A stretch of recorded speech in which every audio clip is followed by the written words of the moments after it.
We should be reconnected now. All right. We're back, right? Okay, so that was once again one of those famous fucking... like, one of those famous Twitch disconnects. My internet is fine. My internet is working perfectly. And yet it goes, all right, I guess we'll take a break. So, yeah. I'm starting to hate Twitch just a little bit for this, because it happens so fucking often.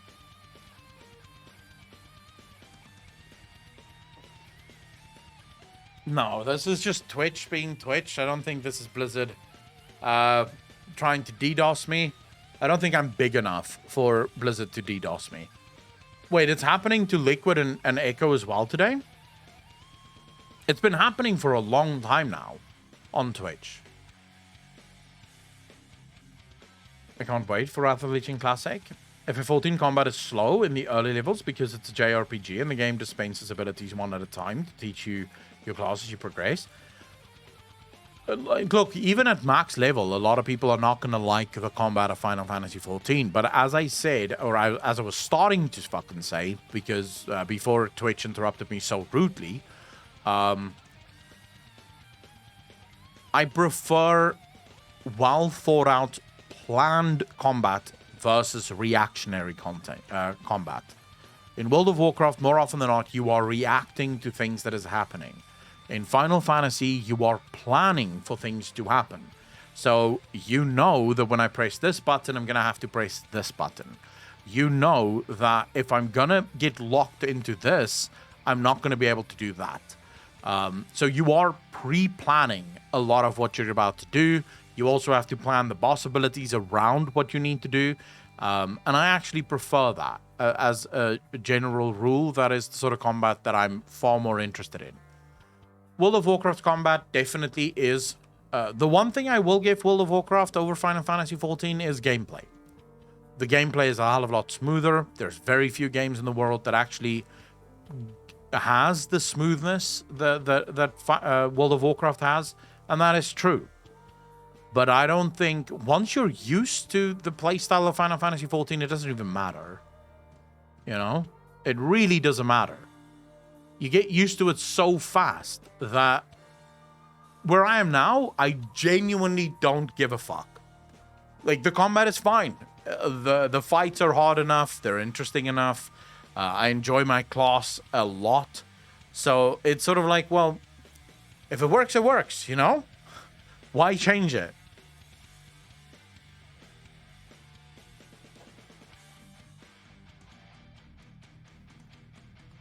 I feel like a lot of people, like, you can't really compare the combat systems for WoW and for Final Fantasy XIV. I don't think. Because they were built to not be the same thing. The fights and the combat in Final Fantasy were designed for Final Fantasy XIV. In World of Warcraft, the fights and the combat is designed for World of Warcraft. So, yes, if you were playing a Final Fantasy character in a World of Warcraft setting, you'd probably struggle. But I feel like you would also struggle if you played a WoW character in a Final Fantasy fight. You played any Lost Ark? I did, yes. I'm loving it. So much to do. The story is pretty good and we keep getting more. I have played Lost Ark, but it's really not my type of game. I wasn't that blown away by it.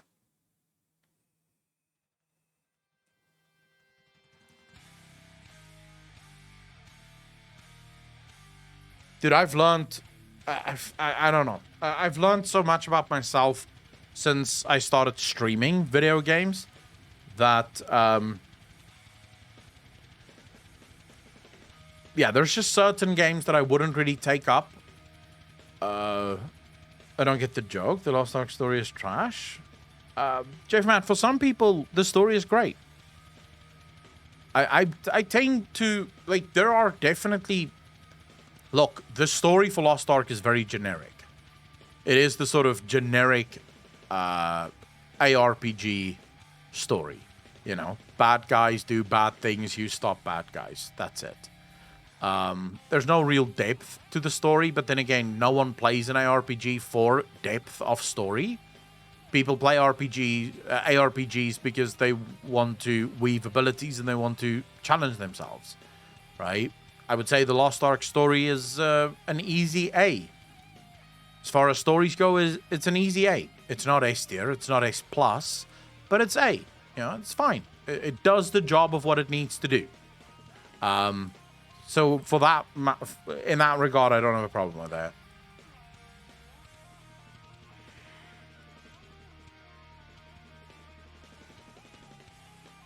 Yeah, I mean, I don't like to say, like, for me, the only story of the games that I played that I would put in C or lower is World of Warcraft. Because I think the WoW story right now is just absolute trash. But that also only goes from End of Legion. Prior to, like, Legion and earlier, the story was easy S tier for me. I would put the story in the same vein as I do the Final Fantasy XIV story, but for very different reasons. The Final Fantasy story is a great story. It's an amazing story because it's an amazing story. That's it. Right? It's not...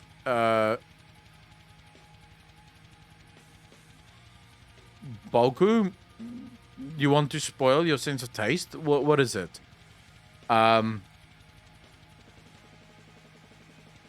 Legion was so fucking good. Legion was good. Not gonna lie, Legion was very good. But again, it's different stories that's just told really well, in my opinion. World of Warcraft since then have tried to be more like Final Fantasy XIV, and it is failing wholly on that sort of level. Because it's trying to. I don't know what the hell that is, Boku. Like, how would I even... I don't even know what that is. How would I try it? Plus, I don't eat anything but meat, so that would definitely not work. Yeah, okay, so I don't eat vegan or vegetarian food, so that wouldn't work.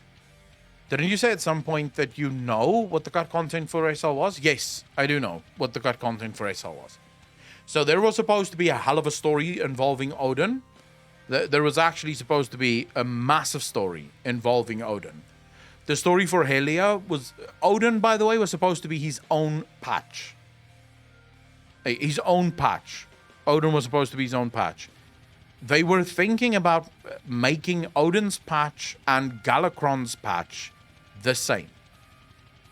So Odin would be the final boss of the raid for Odin's patch, and Galakrond would then be introduced inside that patch. And Galakrond would have featured in what would have been then the 9.2, which would actually have come from Korthia. So with Korthia, Galakrond would have played a massive part in that story. And all of that was cut. Grammy, thank you so much for hanging out. Really appreciate it. Welcome to the channel. And also, I hope to see you again soon. That was based on my own sort of... contacts within Blizzard Entertainment. Mandarin 1, so I'm biased. Are the Emerald Dream Nightmare, Thrust the Blighted Land, and Autowield fit and relate with each other? That's what I would have liked to have seen. How do you like the keto diet? So Zyrex, I'm not on the keto diet. I'm on the step further away from the keto diet, so where I only eat meat. Now, I haven't been, like... I would say I've been on the keto diet for the last 2 weeks. I mean, for the last 2 days, I've been pure carnivore. Now, when I say pure carnivore, I mean I drink only water, I eat only meat, and that's it. So I don't really take in anything else. So far, I feel good, you know? I feel good. I don't really have complaints. I'd still say the thing I feel best, that makes me feel best, is the gym. Like, ever since going to the gym, I've been feeling incredible. Evelyn, how you doing? No coffee? No coffee. No. Not that I can't. There's a lot of people on the carnivore diet that do drink coffee. I just decided I don't want to drink coffee. I don't want the caffeine. Dark Souls is Bandai Namco, and Bandai Namco is another Japanese game company. I have a surprise for you, Echo Kids. What's the surprise? Do you manage to lose any weight? I am losing a lot of weight, yes. Shadow Bangers and Endwalker. We'll get to it soon. Well, soon. Fucking TM. But I promise, I promise we'll be back as soon as my power stops going out. We'll be back with some Final Fantasy 14 stuff. Maria the Pigeon, thank you very much. Really appreciate that. Yeah, I'm full blown now on the let's lose some fucking weight. Like, I have to. It's so I have a theory. I'm not entirely sure how well that theory is going to hold up. We'll probably have to wait and see. But I have a theory about weight loss and success that I want to try out, which is one of the things that's motivating me right now to lose the weight. Amongst other things, I would say this is sort of a recent thing that I've wanted to start seeing, but it is something I do want to see. I want to see if it could impact things. Any FF today, or are you waiting till power is stable? I'm waiting for my power to be stable. If we start playing Final Fantasy right now, yeah, we have basically an hour to play. That's it. And then I am stretching my sort of window. Because remember, I have to stop streaming, make food, right? So I have to stop streaming, make food, and eat before the power goes out. Because if I stream too long, there's no power to make food. And if I wait for the power to come back on, I'm literally going to have to eat and sleep within about half an hour if I'm going to be up tomorrow and be anywhere near productive. My power is going out at 10. Flindroinkies.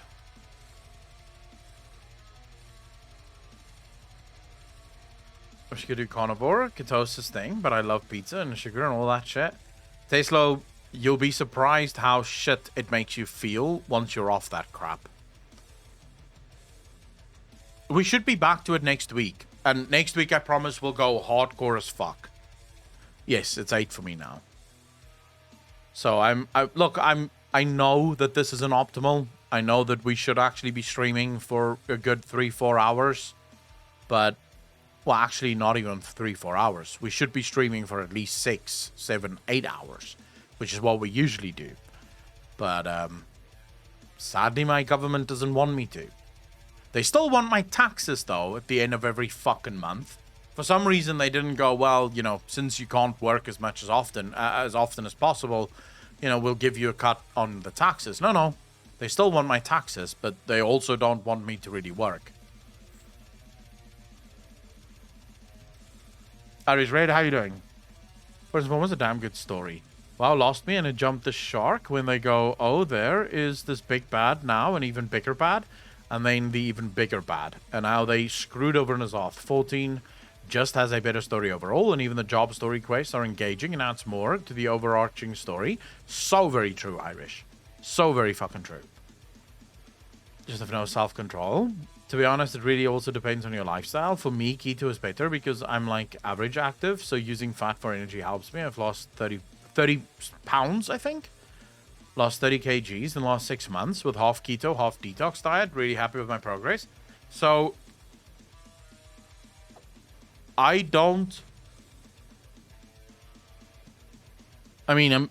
quite active these days. Started going to the gym quite often. Well, actually, almost every day. I've been active in the gym for the last 2 months. 3 months? How long have we been in Cape Town? 3 months, actually, that I've been very active in the gym. Going sort of every week, every day of the week. And that's made me feel very, very good. Now, on the carnivore diet, I'm sort of hoping that sorts out, like, the last bit of stuff that I need in order to start losing weight. Kind of expensive. Not if you get the right meat, purple stuff. So, for example, if I compare my diet right now to the diet that I used to follow before, if you eat something like short rib, for example, short rib is cheap as shit. And if you're just getting like a kilogram of short rib, that's going to be cheaper than most other places.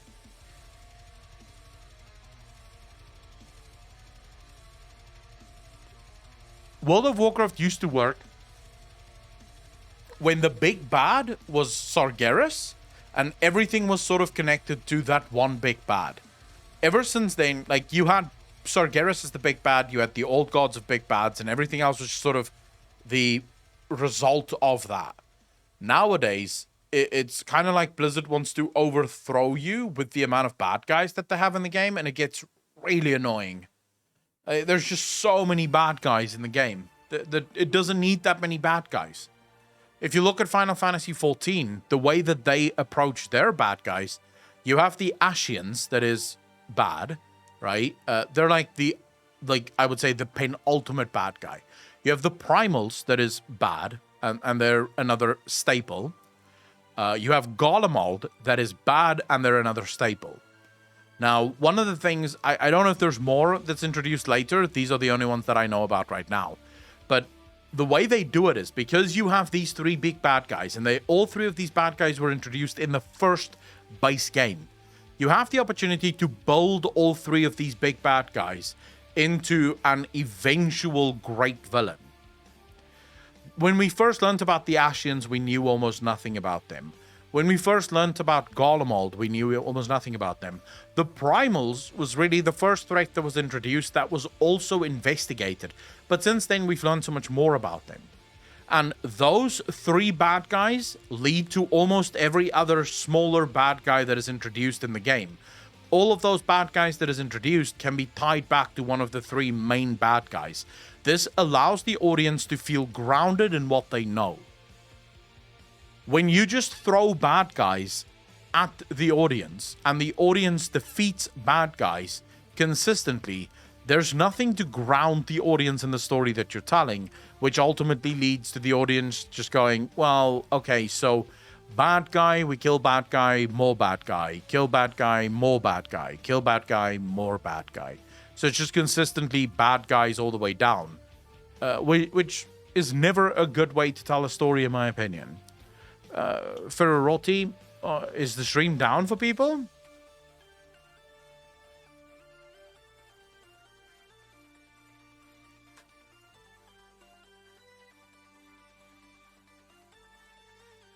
All right, cool.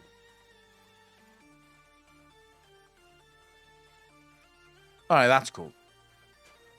I just saw Ferrerotti. No, it was a short hiccup. Okay. Yeah, Twitch is being a bitch. I don't know why, but Twitch is being a little dick today. But okay, so let's quickly see while we have some time to burn. Let's quickly see this, because there was a new spotlight about Christy Golden, who is one of the senior writers for World of Warcraft. So let's see what Christy Golden had to say. Okay. The creator of over a dozen World of Warcraft novels discusses her process, the changing landscape of gaming, and her upcoming novel all about Sylvanas Windrunner. Remember, guys, if you want to know what the story for Shadowlands is, buy the book. It's not enough that you buy the game. The game is already pricey, but no, a book is better. Especially when you have a game. A game is so horrible to try and tell a story in. How could you ever tell a good story in a video game? It's always better when you try and tell a good story in a book and make your game story as shit as possible. Sylvanas Windrunner goes by many names. The Banshee Queen, the Dark Lady, a Ranger General, Queen of the Forsaken, none of which indicate a particularly joyful life. She's a character forged in battle, for whom not even death offers a break from torment and destruction, and none of it could make Christy Golden happier. Where Sylvanas' lore is dark and sad, Golden's own is one of infectious enthusiasm for what she does. As the author of over a dozen World of Warcraft novels and nearly 60 best-selling books across iconic IPs including Star Wars, Star Trek, and Dungeons & Dragons, Golden has been breathing life into Azeroth and beyond since the game's earliest days over 20 years ago. And for the past 5 years, she's been embedded within Blizzard, working to further deepen and expand the lore as a full-time senior writer. When it comes to all things World of Warcraft, Golden feels so lucky to have been able to leave a fingerprint or two on so many different aspects of the game. I want to be clear, Christy Golden is not a narrative lead for World of Warcraft. She is a writer, which means Steve Denuser and his team comes to her and they say, okay, we have this idea for a cinematic and we want you to write the cinematic. She only does what Steve Denuser tells her to do. She herself, at least according to her, doesn't write the story of Shadowlands. She only does what she's told, effectively. Those fingerprints have run the gamut from little details, Azeroth's 2 moons, those were Golden's invention, to the responsibility of finally telling the full story of one of the game's most prominent and dynamic characters in the upcoming novel World of Warcraft Sylvanas, due out later this month. I wonder how many people are going to buy this novel. I sure as fuck am not. She's also watched an industry grow and evolve along the way. There's so much enthusiasm and passion here at Blizzard. No, there's not. I remember your speculation streams about what Shadowlands could be. Tragic that all that enthusiasm everyone had was ruined in the end. Eatbox, by the way, thanks for the first time chat. Really appreciate that. And I absolutely agree with you. It is sad as fuck. But okay, so there isn't that much passion and enthusiasm for the game. And it's very exciting to be in these story meetings because you're working with people who are at the top of their game. LOL. Fucking lol. Would anyone say that any of the writers at Blizzard are at the top of their game? No pun intended. I always look back at these jam sessions with deep, deep fondness. I really felt like BlizzFam even before I was formally involved. The only time you can say this is when Chris Metzen was leading the fucking story. Origin story. Golden's journey has taken her from someone who never played video games to an integral part of the team making these worlds come alive. She overcame her initial hesitations about jumping into the gaming world because, in her words, like recognized like. A storyteller found herself in a place that loves its stories. A friend of mine who had played the original Warcraft and Warcraft 2 RTS games long before World of Warcraft, even before Warcraft 3, said to me, I think you should give Blizzard a shot. They're a really good company, they care a lot about their lore, says Golden. 6 weeks after her initial discussion with the Blizzard team, she had written Lord of the Clans, a novel that would set the groundwork for Warcraft 3, and begin Golden's run of adding to and expanding the lore in new and unexpected ways. Fun fact, one of the first characters you meet in Chapter 1 of Lord of the Clans is Thrall's mother. She had never been discussed in lore, so I was fortunate enough to be able to give her both her personality and her name, Draka. Now she actually appears in Shadowlands. It's so cool, 20 years later, that the team's decisions to include her in Maldraxxus has allowed me to come full circle on one of the first characters I ever wrote for Warcraft. And look at what they're doing to that character now. Because yes, Lord of the Clans was actually a pretty decent book. I've never been, just to be clear, I've never been a huge fan of Christy Golden's writing. So I want to point that out. Ramps, thanks for the follow. Really appreciate that. Welcome to the channel. Thank you, thank you, thank you. But that's more my issue with her writing style than it is an issue with her stories. Her stories are very good. I'm just not a huge fan of her writing style. But I do like the stories that she writes. The respect shown for the lore brought Golden into the fold, but what kept her going was the creative freedom she was given to play in the Warcraft sandbox, as well as the team's inherent appreciation for the differences between a prose novel and a game. How she was given... There is no difference between a prose novel and a game. What are you talking about? Is there anyone here that would say that Final Fantasy, its story, wouldn't work as well in a book as it does in the game?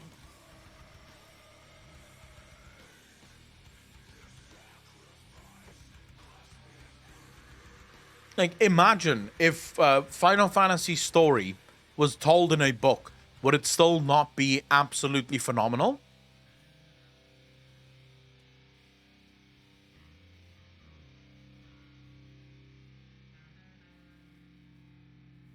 You can absolutely... The fact that she says there's a difference between novels and game stories is one of the reasons I think this game is in such big fucking trouble. Because you can absolutely... Like, a game is literally a book with moving pictures. That's genuinely it.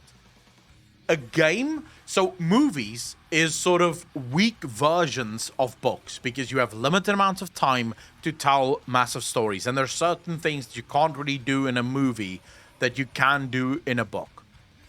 Games, on the other hand, merges the best parts of movie with the best part of books to make it literally one of the greatest mediums to tell stories through, because you can do any amount of world building that you want in a game. You can do any amount of narrative driven stories that you want to do in a game, and if you pull it off well, it fucking fits well. So don't give me that bullshit of they could spot the differences between a prose novel and a game. Yeah, that's the problem. They should have recognized long ago that there is no difference. If you tell a story well in a game, it will work well in a book as well. Okay, so Golden talks effusively about how she was given room to flex her creative muscles and can now look back at just how significant those contributions, from big to minor, really are to the world within Warcraft. I didn't think much of it at the time, but looking back, I'm like, wow, the person who has written most of the Warcraft books is a woman. Oh. Great. Who gives a fuck? A good writer is a good writer. It just so happens, Christy Golden, that one of my favorite books is also written by a woman. Last time I checked, J.K. Rowling is a fucking woman. Harry Potter is still good. Hey, who gives a fuck who wrote it? Also, by the way, the greatest expansions and stories in Final Fantasy was also written by a woman. So it's not like you're breaking trend here. Like, it works. Good storytelling is just good fucking storytelling. So, please, for the love of fuck, let's not get into bullshit here. But looking back, I'm like, wow, that person who's written most of the Warcraft books is a woman in an industry largely comprised of men. Says Golden, but at the time, I didn't realize how significant that was. It was just me doing a job that was something I loved, working with people I really enjoyed working with. This is all you should have said, Golden. Because, yes, it is true that the industry is still largely comprised of men. Okay, but this is all that matters. No one cares that you're a woman. No one cares that you're a man.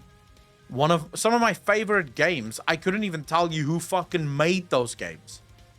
Like, right now, BioWare, Mass Effect, Dragon Age. If you asked me right now who the lead developers for Mass Effect and Dragon Age were, I couldn't tell you. I don't have a fucking clue. Was it made by a man or woman? I don't care. It's good games. That's it. Do I know who the lead developer for Witcher 3 was? No, I don't. I don't have a clue. Because I genuinely don't care. If it's a good story, it's a good story. I don't care who wrote it. Whether you have a penis or a vagina, it's not up to me, right? Unless your penis or your vagina is actually the thing writing the story, there's nothing of significance about you having either of the two and writing the story. It just doesn't matter. Now, it would be significant if your penis or your vagina was actually writing the story. That's some next level shit right there. But outside of that, I feel like, how about we don't care? Just write a good story. Sylvanas and the Future games, it was written by both. The thing that I think that makes gaming beautiful, and I've said this before, is the fact that your gender, your race, your sexuality doesn't matter in games. When you're sat in front of your PC with your mouse and your keyboard and your screen, no one gives two fucks who is actually sat at their keyboard and mouse and in front of their screen. When you're playing competitively, it matters whether you're good or not. And there, it doesn't matter whether you're male or female. If you're not good, you're not good. If you're good, you are good. I sort of feel like gaming is the one place where what you are in real life really doesn't matter. You know, it really doesn't matter to what you do in a game. Sylvanas in the Future. Having been so much a part of the fabric of the world, it's understandable that Golden feels deep connections to Warcraft and its characters. While she is briefed on the goals the team wants to achieve with the story and the types of characters they'd like to be involved, it's up to her to find the soul that makes each individual character compelling, even if the soul ends up fracturing. Yeah, sure. Yeah, if you wrote a story with your dick or your vagina, I would say that is art. If there has ever been art, that is it. I love how these blue checkmark fucks care about it and making things about gender. True. Golden explains that her process almost always starts from the same point. I have two driving questions that always fuel my writing. What makes good people do bad things? And how is it that some people survive and get up and keep fighting while others don't? Those have always intrigued me, and Savannah's checked a lot of those boxes for me. It's interesting to think about who you would be if your soul was broken. How much like you would you be? All these things are really fertile ground for storytelling to explore, and yet none of it was explored in the fucking game. There's a guy that paints portraits with his deck. That's art. 100% art. None of this that you're saying here was ever explored in the game, so we don't know what this fertile ground is. We'd have to buy the book in order to fucking learn what it is. In the upcoming novel, Golden will finally dive into Savannah's full story. How is it not that... What?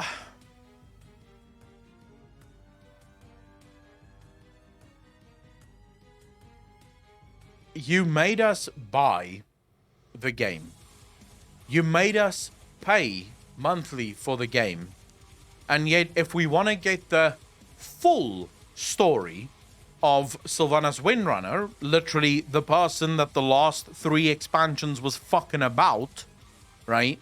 Sylvanas has featured on the box of the last 3 expansions. We have to buy the book. You had 6 years to tell the full story of Sylvanas, and yet I have to buy a novel to get a story that was supposed to be in a book. You know, go fuck yourself, Blizzard. Fuck you. It's absolutely insane to me that you still think this way. From girlhood to present, I had the amazing opportunity to introduce her parents into the lore. Would have been nice in the game, but hey, fleshing out a character who has been in the forefront for some time now. 6 years, yes. I try and bring humanity to every character. I like to say, people are people, be they human or orc. That understanding is important to me. And now we get to follow Sylvanas from childhood through her ordeal with Arthas to, well, I probably shouldn't say. No, you probably shouldn't say. Make us pay extra for that fucking ending. How about Blizzard? I have a brand new idea for you, Blizzard. Release your novel and then make the final chapter an optional DLC for another fucking $15. There you go. I've just made you another couple of $1 billion with your fragile, flailing fucking industry. Or game. Suffice it to say, it's an epic journey, filled with setbacks and adversity, but also small, important victories. Golden looks back at her own path and sees a similar trajectory, but one with hopefully more of a bright horizon than Sylvanas's. In the 5 years since I joined Blizzard full-time, I've seen a lot more women in our meetings, a lot more people of color, says Golden. We're seeing more women players. Geeky stuff is now mainstream. It's which game do you play, not do you play now, and that's wonderful. The world is changing, and we hope to continue to change with it. Yeah, I think there's always been a lot of women who play video games. I just think more women are now open about the fact that they're playing video games. And I actually agree. It's great when we have more girls playing video games. And if there's any guy here that sits there thinking, no, I don't want girls in my video games, who the fuck are you going to marry if girls don't play video games? You're a geek and a nerd, bro. If you don't meet another geek and a nerd, kind of fucked. So you should be, like, gaming guys should be at the forefront of cheering for girls to actually play the fucking game, right? We should not be the ones to say, no, fuck that. We don't want girls in our video games. That's stupid. It's always more fun when you're playing with a girl. Everyone knows that. So yeah, I mean, yeah, I thought there was going to be some political bullshit in this. But that's not even the things that pissed me off. The things that pissed me off here is the fact that after everything, after 6 years of bullshit, I have to go buy a book in order to get the full story. Eternal Night, you bastard. Thank you for the Prime Sub. Did really appreciate that. Welcome officially now to the most degenerate chat on Twitch. Very happy to have you here, bro. Thank you, thank you, thank you. My wife lets me play games while I let her watch 90 Day Fiancé. It works out fine. Hey, some guys are really lucky in that they get a wife who doesn't give a fuck about playing video games but still allows it. But I always feel like it's harder to explain things to people who isn't in the same sort of field as you. So if I can put it to you this way, if I met a girlfriend or a girl tomorrow that didn't play video games, nor did she understand the video game industry, how do I explain to her that every evening from about 6 p.m. To about 1, 2 a.m., I will be sat in front of my PC talking about video games, fantasy worlds, and how do I explain to her that what I'm doing is important? Because it's important to me. It might not change the world. I might not be coming up with some recipe for world peace. But for me, this is important. For the people who come here, who hang out with me, for my viewers, this is an important part of our days. We like doing this. How do I explain to her that I want to sit an entire Saturday afternoon and play Mass Effect Legendary Edition for the 3rd time? You know? And I'm still not bored of it because there's still so many stories. It's not that I won't find a girl like that, but it will be difficult to find a girl like that. But if she's a gamer, I don't even need to explain it. Right? You don't even need to explain it. She'll probably be the one to tell you, no, I don't want to go out today. Let's just play some video games. And that is always great.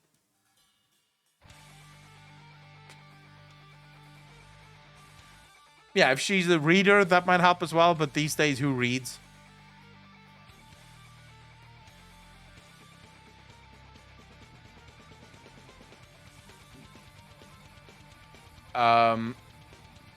What are my bets? On what?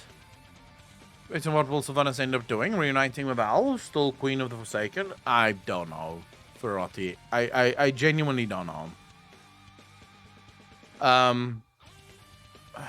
I think they are going to redeem her. Will she be the leader or reunite with the elves? I don't think so. I do think she will probably, like, she won't go back to the Forsaken either. So I can't tell you exactly what they want to do. I think right now she's just going to sort of stay in the middle somewhere. All right, how you doing, bro? Books are great, but no one reads anymore.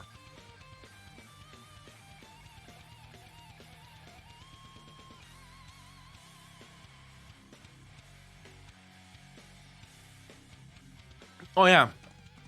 Yeah, we have to do Asmongold's things from yesterday. It's getting a woman who doesn't fish or golf or race cars when you need so much time. You can find one, but it's easier to get one that does it with you. Evelyn, exactly. It's so you don't want someone that has exactly the same hobbies as you, but having someone that has similar interests to you works. So, you know, obviously you don't want, although there is studies that seem to show that if the more alike you are in your interests and likes and dislikes, the easier relationships are. So, Doya Hato, thank you much for the follow. Really appreciate that. Welcome to the channel. Thank you. Knows I get to say I get a set raid schedule, and she doesn't mind. She just chills, etc. while I game. Again, it's possible to find someone like that. I just think it's harder to find someone like that. Obviously, it isn't impossible. There's many people who get,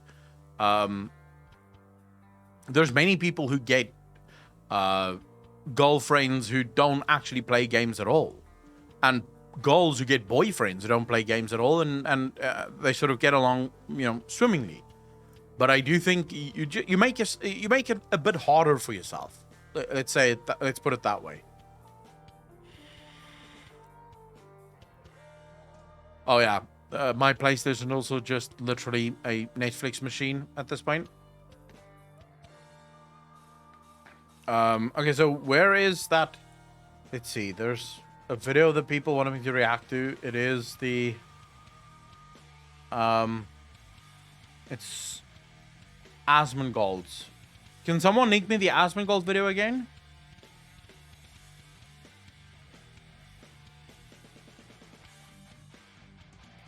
The one that you guys wanted me to react to? Common is good, but also have separate interests, so you have your own time. Yeah, I'm pretty independent when it comes to my life, so I would definitely need I would definitely need a girlfriend who doesn't just fucking who doesn't just want to do the same shit together over and over again, because that would annoy the fuck out of me. I can be alone for long periods of time with no issue. Okay, so Asmongold made a video. I wrote 17 reasons why this is WoW's worst cinematic ever. We wanted to react to it last night, but we ran out of time. We have a bit of time now, so let's see. This is going to sound insane, and that's because it is. I thought about every single reason why. Did you see the new trailer on SoulCon? Skull Souls, thanks for the first time chat. Really appreciate that. No, I have not. Link it in content suggestions on Discord. Most likely out of context since I just joined, but I have been watching your videos on YouTube and really enjoy them. As a Final Fantasy 8-year veteran, it is awesome to see people praising the game and having a good time in it. Thank you very much. Really appreciate that, and welcome to the stream. Very happy to have you here. Sucking these nuts? No thanks. But I'm sure there's someone in stream that would love to do that. Every question that the cinematic had for me. And I wrote I watched down debate all it there, so questions. well done on that one. You want me to hear? You want me to read them? I'm gonna read these. Sup, y'all? It's me. It's your boy Asmongold. Oh, man, I missed that have intro. No idea what's. Dio2, thank you for the Prime sub. Really appreciate that. Welcome to the most degenerate chat on Twitch. Thank you, thank you, thank you. Gonna happen next expansion. I'm gonna just be honest with you guys. I feel like every single time that a new cinematic comes out, Blizzard outdoes themselves. They do. True. They completely outdo themselves. Skull, thanks for the follow. Really appreciate it. That after every Welcome to cinematic, the channel. It can't get worse than this. Nope. This is as bad as it can get. Yep. Whoa. Apparently they took that as a challenge. So 9.2 Aftermath, the state of WoW and fans. Here we go. This is the this is the situation right here. And I'm still triggered by this. I don't disagree. I feel like this is the way that a lot of people feel right now. Did we expect anything else? So there is a small glimmer of hope in the very, very smallest region in my mind where I thought to myself, maybe, just fucking maybe, they could come out and come up with some cool plot twist or something interesting. I really did. Dude, I was making videos on speculation theories on what I thought it was going to be. Like, there were so many ways in which they could take this story, and all of them, literally every single one of the directions they could take the story in would have been better than the one that they went with. It would have been better. Sometimes I feel like whenever YouTubers upload speculation theories on what the story is going to be, Blizzard watches all those speculation videos and then goes, well, we can't do any of that because the speculators have called it. So we have to go for the one fucking way that speculators haven't called so that we can keep things mysterious, you know? Not realizing that the reason we didn't go for that obvious fucking ending is because it's shite. And that's why no one was speculating for it, because we literally would get 0 video views if that was the speculation theory that we were coming up with. Wisp, how you doing, bro? Welcome to the channel, man. And was it copium? Was it hopium?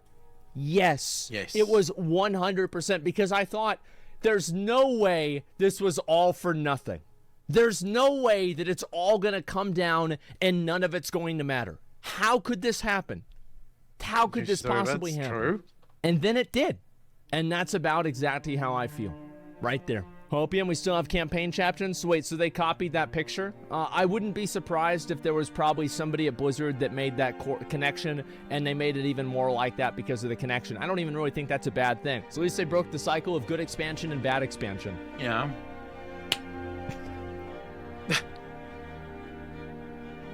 True. I never thought of it like that. I genuinely never did.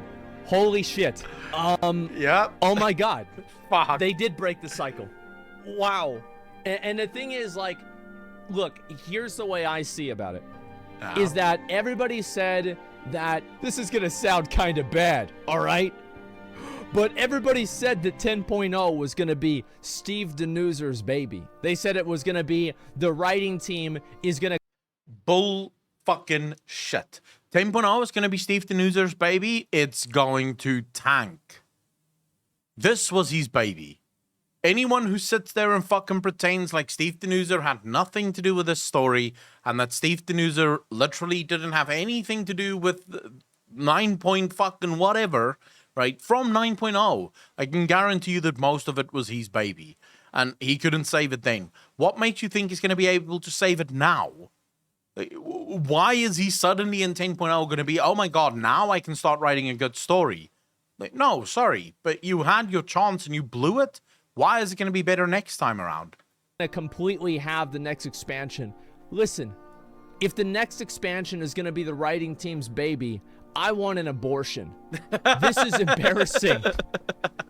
If this is any indicator, if this is any fucking indicator whatsoever of what we're going to get, oh my God.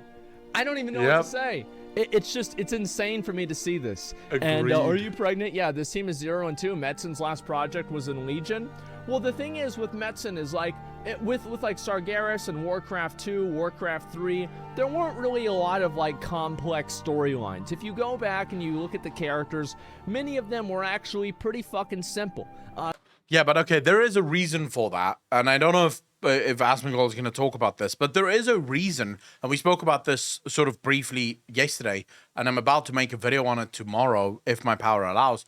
But so World of Warcraft's vehicle, so the way I explained it yesterday, just to do a quick recap for everyone who wasn't here yesterday.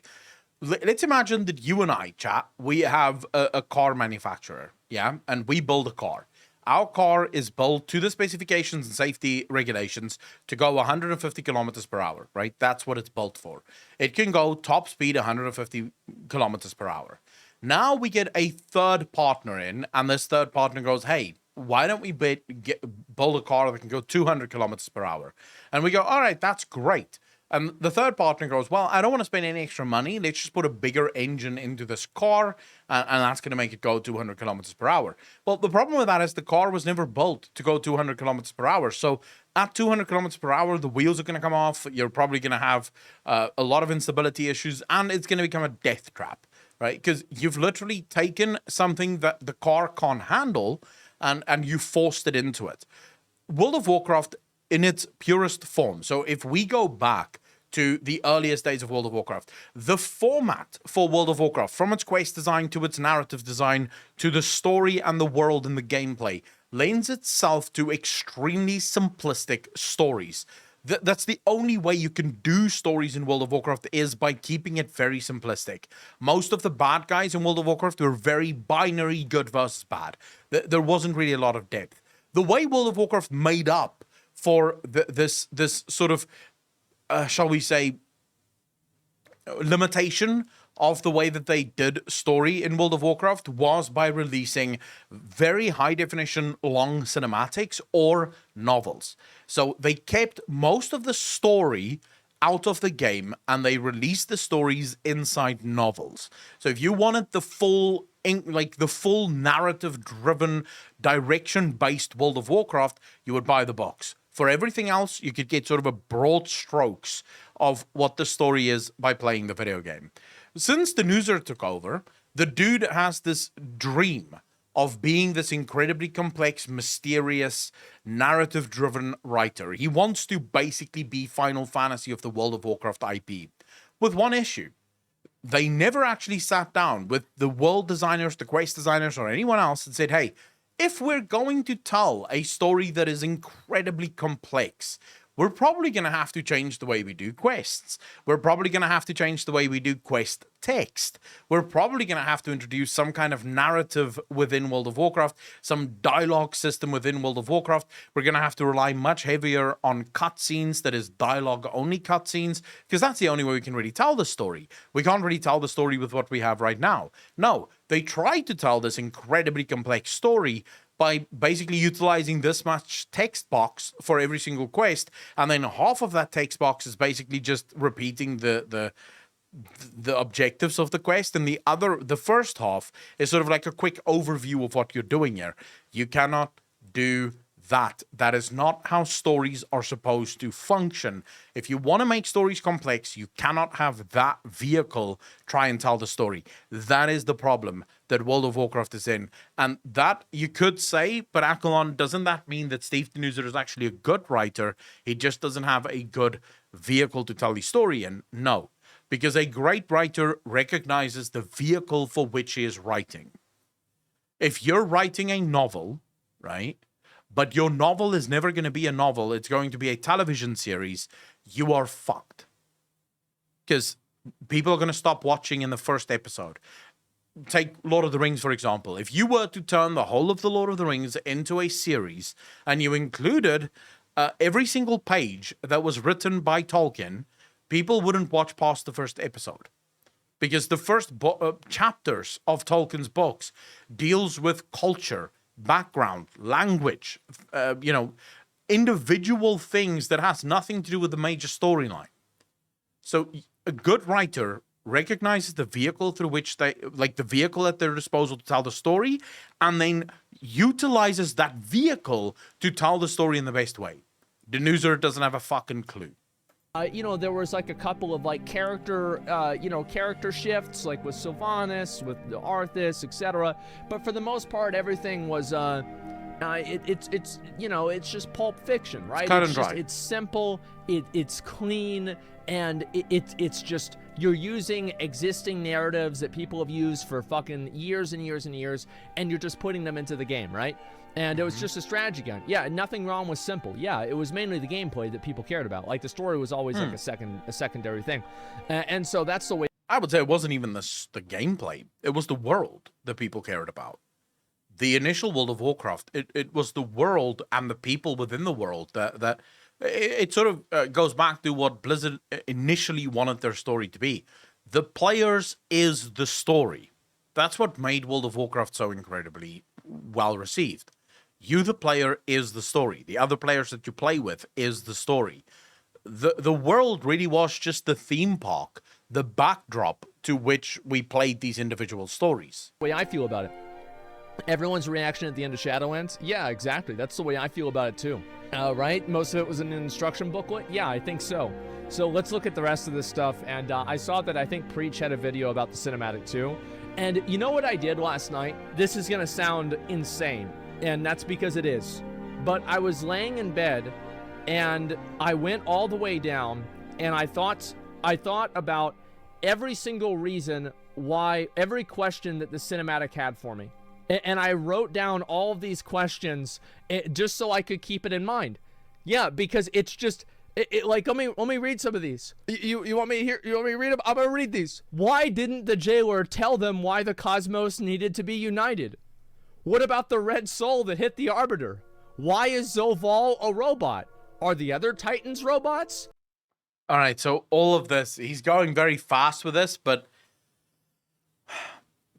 again, we said this at the beginning of the stream. Why weren't we told what Zoval is ultimately afraid of? We were told what Sargeras is afraid of. We were told what Sargeras was afraid of before we even had to go toe-to-toe with Sargeras.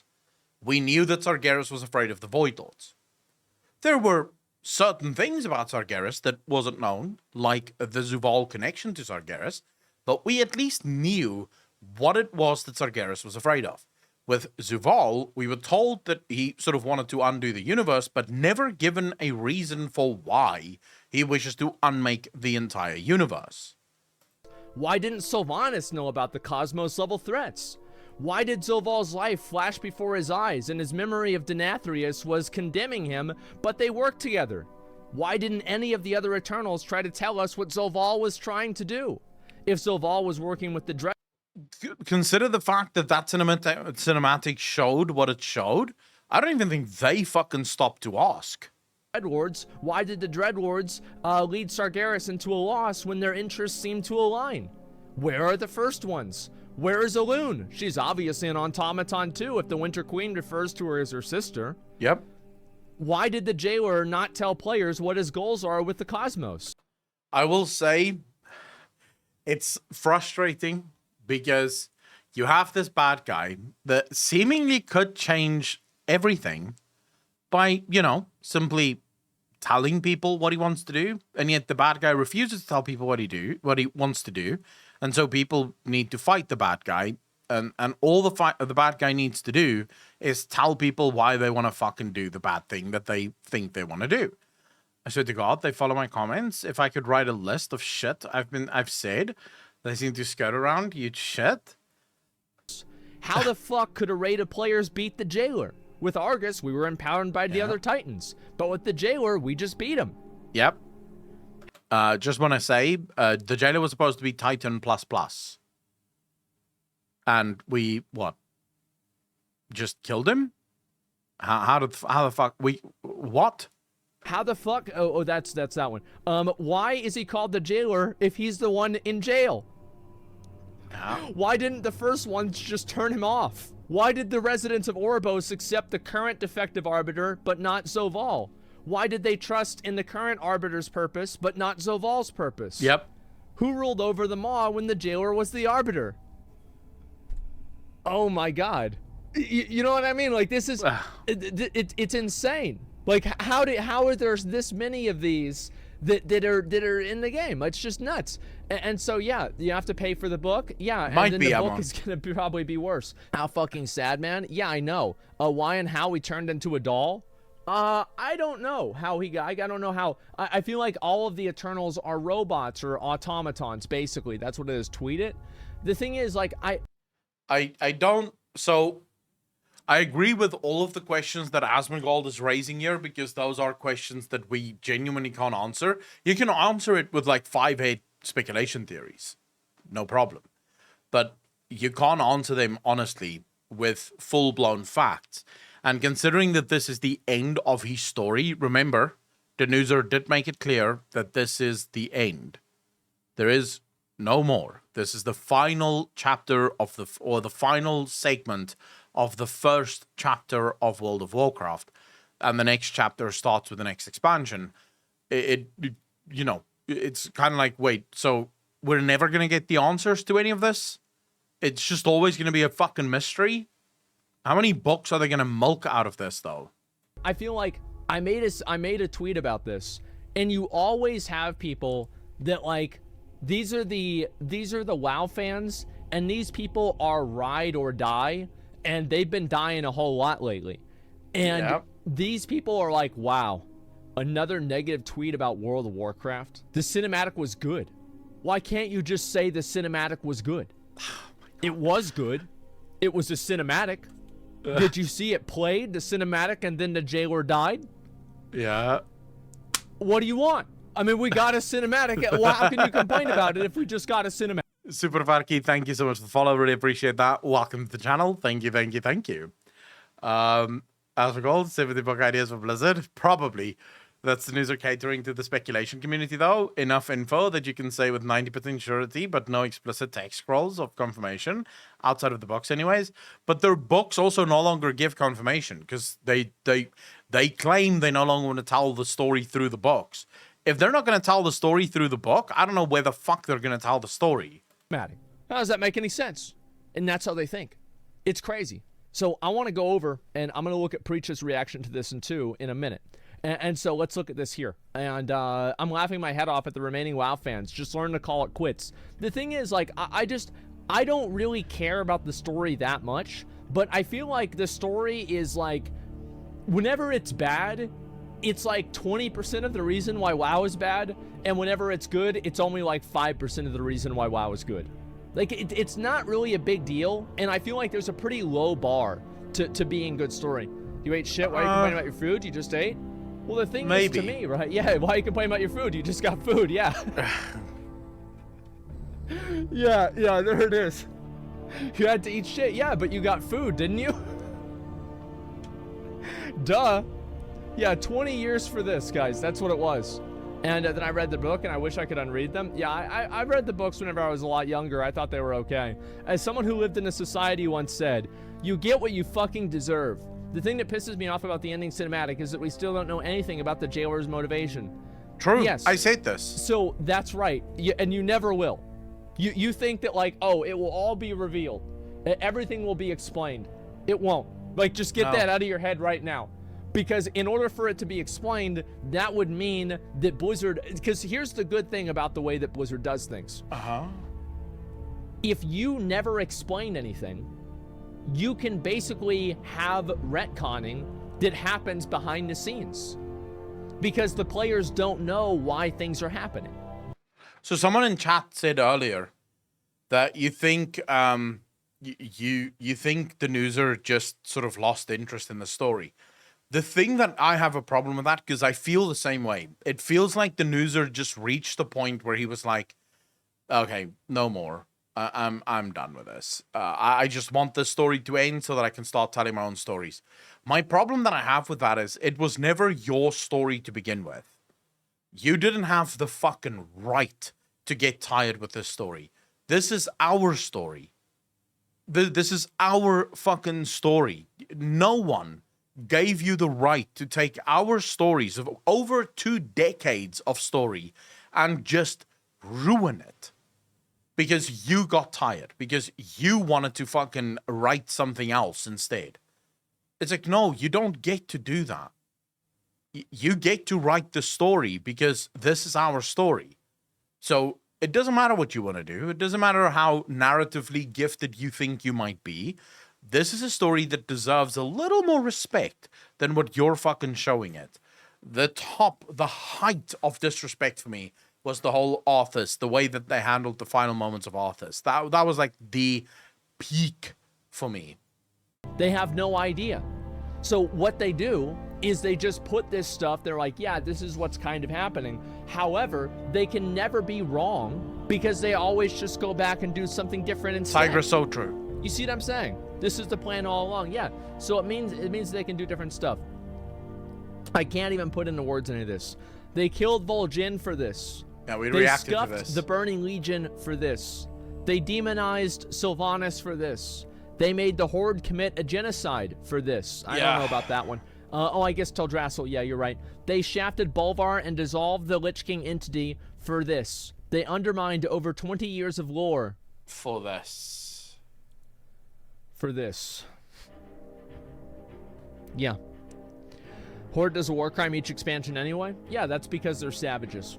Let's go back over here. Fuck you. WoW Andy's and WoW. I can't defend this shit. No, here's the thing, is that it was just, call that spoiler. All right, let's see it. Next expansion will reveal that Jailor wasn't really evil, and his goal was to defeat a never-before-heard-of bad guy whose motives and backstory are unknown. But he's seriously a big threat to Azeroth, you guys, like Titan+++. The expansion after that will realize that the Titan+++ baddie wasn't really evil, and his goal was to defeat a never-before-heard-of bad guy whose motives and backstory are unknown. But he's seriously a big threat to Azeroth, you guys, like Titan++++. And the expansion after that will reveal that. Yeah. Yes. That's pretty much what they do. 200. Again, I hate to do this because I know a lot of you fucking hate it, but for the WoW Andies out there, if you want to see how to handle a really good bad guy, go play Final Fantasy XIV. There are many other RPGs that you can play that does the exact same thing, but I'm using Final Fantasy XIV as the benchmark because it is also an MMO. If you want to see how do you introduce bad guys to a game, how do you treat those bad guys throughout your fucking game, and how do you bring the end of those bad guys to fruition in the game, go play that, and then come back to me and explain how the fuck a Titan+++++ is again an exciting experience for anyone. Still don't the bad guys of FF. No, I probably still don't know who the base bad guys are. 141 days ago. That's right. There it is. There is the picture Jason, right there. That would have actually been fine. Ner'zhul killed Jaden. Like, if they made it. So I actually said at one point when we had sort of an idea very early on in Shadowlands that it was actually one of my speculation theories, actually a few of my speculation theories, but I sort of had this idea that the Titans, or the Death Titans, as it were, are constructs of something bigger. So they're not actually real. They're constructs of something bigger. And I said, what if Zuval and Sargeras both achieved sort of what we would call the what's it called with AI? When AI becomes self-aware, there's a very beautiful word for it. There's like a moment that would happen if AI were to ever become self-aware. The weebs, when WoW is using the Dragon Ball power creep to its most obnoxious apex. Singularity. There you go. Raps, thanks for the first time chat. And Falsmoke, thank you so much. Yes, the singularity point. Mighty Renan, thanks for the 50. Really appreciate it. The singularity point is the moment that AI becomes self-aware. This is where we reach a whole new level of what the universe is about. And I sort of said, what if that's what happened to Sargeras and Zuval? So they realized that they are simply constructs within a universe and that this universe is unfair to them, right? Or that this universe is unfair in general. And they broke loose and sort of went rogue in order to stop whatever is happening here. That would have been a good story. That would have actually been a great story for Zuval and Sargeras. These constructs that became sentient, that realized that they are constructs and got self-awareness for what they are and what is happening to them. That would have been incredible storytelling. Way back, so this is really long ago, I made this video in Legion, I believe. I made a video where I sort of said, what if Sargeras realized that this cycle that the Titans are meant to defend us against, in other words, the cycle of the Void Lords and the light fighting it out, and eventually the Void Lords winning, and then the Void Lords destroy all of reality, and then everything goes back to the Ocean of Light and explodes outward again into the universe. So it's an endless cycle. What if Sargeras became aware of this cycle? What if the Nathrezim were the ones who informed Sargeras that this cycle is continuously happening? And then as a result of this, Sargeras said, fuck that, I will play no more. So in other words, screw you, I'll change the rules to ensure that this does not happen. Again, a better fucking plot point than what we have right now. Cyanide, how you doing? And that was just the top of my head. See, it isn't hard to continue. We'll wrap up an already established story. Very true, Jason. Very fucking true. It really isn't hard. I think that is what's happening, Akalon. Yes, but we have no idea if it's happening because we weren't told if it's happening. It's just like Sargeras, the jailer, the unknown enemy. Well, we'll find out about him in the next patch. Yes, there it is. You can get away with that once, maybe twice. Yeah, no, I think that it's good if there are some cases where that happens, right? It's like a good example of this is like Star Wars, right? It's like you don't even really see the Emperor a whole lot. And like Darth Vader is really the main villain, but the power really is the Emperor. And so I think that's a good example of like where it would work and it's fine, but there's many other cases where it's not. So yeah, let's look at this other one. April 19th, Jaina, Sylvanas, Tyrande, and Alexstrasza. Yeah, he's about to go there. I wonder what she's going to be wearing. You know what I mean? Because like Alexstrasza has always been really, really hot. Yep. So that's probably going to change. And yeah, I don't really know what full body armor. Yes, probably yes, full body armor exactly. And the dress of fruits. There is no way that Alexstrasza's character comes out on the next expansion wearing a bikini. No fucking way. What kind of biological do you think Alexstrasza is going to be? A flower. I unironically think she's going to end up like a little stupid ass red flower on the ground by the end of the Dragon expansion with some stupid cutscene talking about how there's always hope or some shit like that after defeating bad boy villain number 46,325. So Alexstrasza is going to turn into a flower. You know what? Yeah. I can see it. I can see it. I really can. I can see that. That would still be a better story than Shadowlands. I think that's, yes. I absolutely do. I could see Alexstrasza being turned into a flower. Yes, let's clip this. Let's keep a note on that, and we're going to go from there.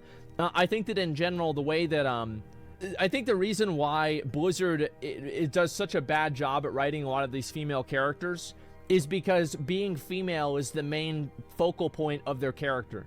Like, they're not talking about how to write a good character, they're talking about how to write a good female. Someone said this in a video that I had not long ago, where I spoke about how to write a very strong and good female character. And the answer that people gave in the comment section was actually so fucking profound. And more often than not, someone in the comment section comes up with a single sentence that describes what I tried to explain in the video much better than what I described in the video. And the way you write a strong female character is you write a good character, and then right at the end, you make them male or female. So you don't need to write a strong female character. You don't need to write a strong male character. You just need to write a good character with all the shortcomings and all the strengths that a good character would have. And then you do whatever the fuck you want after that. No one gives a shit, right? The problem with Blizzard is they're trying so hard to write badass female characters that it comes across as fake. It's just fake. Like, either their female characters are so fucking flawed that it is insane. Like, the characters are pretty much insane. Yeah. Or, in the case of, for example, Star Wars, the female character is so perfect that no one can relate to this character. The whole secret behind writing a good hero is heroes tend to be much stronger than most of us, but they all have these flaws inherent to them that connect them to humanity. So we're watching these characters, and it's through their weaknesses that we find connection with them, not through their strengths. None of us can be Superman. We don't have the powers of Superman. But his weaknesses is really what connects us to the character. It's what makes the character successful, is the weaknesses inherent to the character. When you look at something like the lead for Star Wars, the newest films, that girl has no weaknesses. She basically figures out the Force without ever getting training. She can use a lightsaber with no training whatsoever. And it's kind of like, wait a second, but that's not how that's not how you write a fucking character. Like, put her through the same paces as you do with every other fucking character. Like, why would she not have to learn? You know? Why would she not have some weaknesses? It's annoying when you see it. And all of that boils down to, we want to write strong female characters. Well, that's fine. Write a strong character and then make the fucking character male or female. You know? And everyone's going to love that. I would love to see... I would love to see someone say something negative about a character like Lara Croft. You might not like the Tomb Raider games, and that's a whole different thing. But if you are a fan of the Tomb Raider games, the character of Lara Croft is incredible. Doesn't matter that she's male or female. It's an incredible fucking character. It's a fun character. Say something bad about Ysayle, Alisaie, Lise. Say bad things about... They have their shortcomings, they have their strengths, their weaknesses. Those characters are well formed within what they do. Ukami Kakushi, thank you so much for the follow, really appreciate that. Welcome to the channel. Thank you, thank you, thank you. You don't get to greatness without weaknesses and flaws. All great characters tend to be great because of their weaknesses, tend to be great because of their flaws, not because of their greatness. Their greatness is their ability to overcome their weaknesses. That's what's great. That's the human story. It's when you overcome your weaknesses and still do something great. That's what people adhere to. That's what people feel. And that's what takes people along with the journey. Not whatever the fuck Blizzard is trying to do. Female character. And that's what they think about. That's what they focus on, rather than just writing a good character. Like, you can think of plenty of characters, like Sylvanas was a great character in Warcraft 3, where she was just like this hot banshee that, you know, like, it did a bunch of cool shit, right? But like nowadays, you have all of this like fixation on like making sure that, you know, like women are not like looked at in like a weird way, and like trying to write a strong female character, etc. And it just turns out to be, I feel like a lot of times with like these like super strong female characters that have no sense of they have like no flaws, they can commit no evil, really, like things like that. I think that Sylvanas kind of fell into that category to an extent, and I think it wasn't so much that Sylvanas fell into that category. She did commit evil. It's the treatment of Sylvanas afterwards, almost the pretending of the Blizzard devs that whatever she did didn't matter, right? It wasn't evil enough. If you have an actual good character that committed the crimes of Teldrassil, you would have a very hard time writing that character out of that hole. Very hard time. And it would probably take months, if not years, to write that character out of that hole. With Blizzard, because, you know, the female character did a bad thing, they sort of went, well, let's just pretend it's not that bad. The player base won't mind, right? The player base will be okay with it. And the player base can't be okay with it, because in every other circumstance, we would absolutely not accept that from anyone. It would be the equivalent of saying, well, you know, Hitler wasn't really that bad. You know, he killed 7 million Jews, but at least it wasn't 8. It would have been horrible if it was 8. But 7 is all right, you know. Let's pretend like Hitler wasn't bad. No, how do you do that? You can't just pretend that something isn't bad. When it's bad, and you have to acknowledge that it is bad. And you have to portray the horridness and the nightmarish actions in such a way that the player feels that there was actually thought put into it, you know? Chuck Nader, thanks for the follow. Really appreciate that. Welcome to the channel. Thank you. that with a lot of those characters, it's kind of like the female version of, you know, these like male characters. Oh, don't even fucking get me. Don't even get me started on that, Cyanide. I don't even want to think about it. Because you are absolutely correct. Not only do they sort of pretend like the burning of Teldrassil doesn't matter, they don't even give us the fucking reason for the burning of Teldrassil. Like, they don't even explain why Teldrassil had to burn. It's just sort of like, well, you know, she did this bad thing, forget about it now, let's move on. We're also not going to really dwell on it, you know? Vanessa, how you doing, brother? Characters who are just like these like fucking super powerful characters that have like no weaknesses, like Superman or something like that. Yeah, they're Mary Sue's. Yeah, it's like it's the equivalent of like Xenos is the Emperor's son, correct? Because if it is, I love him. Like, he is such a cool fucking character. Dan or something like that. How about just writing a strong character? Yeah, there's plenty of strong characters in literature and also in other games. There are strong female characters that people don't look at or think about, oh, wow, this is a female character, etc. I think that it goes to really show how Blizzard views Sylvanas whenever they take out Garrosh calling her a bitch. Like, Sylvanas is a bitch. She is. She acts like a bitch. She talks like a bitch. She looks like a... If you met someone like Sylvanas in real life, do you think she would be proud to be called a bitch? Or do you think she would absolutely wither and die at being called a bitch? Think about Sylvanas in real life. If you met... She would probably proudly stand as a fucking bitch. And she'd be like, yeah, fuck you.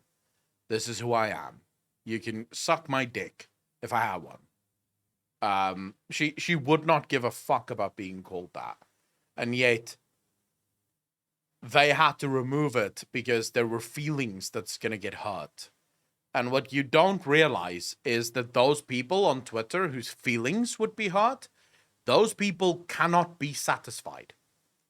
If you're trying to make your game to the extent where the Twitter, like Nazis, do not lose their shit over every single fucking thing that happens in the world, you may as well stop making your video game right now. Because those people will never be happy. They will keep finding faults. You can literally dress every single female character in World of Warcraft to the T, not even ankles showing.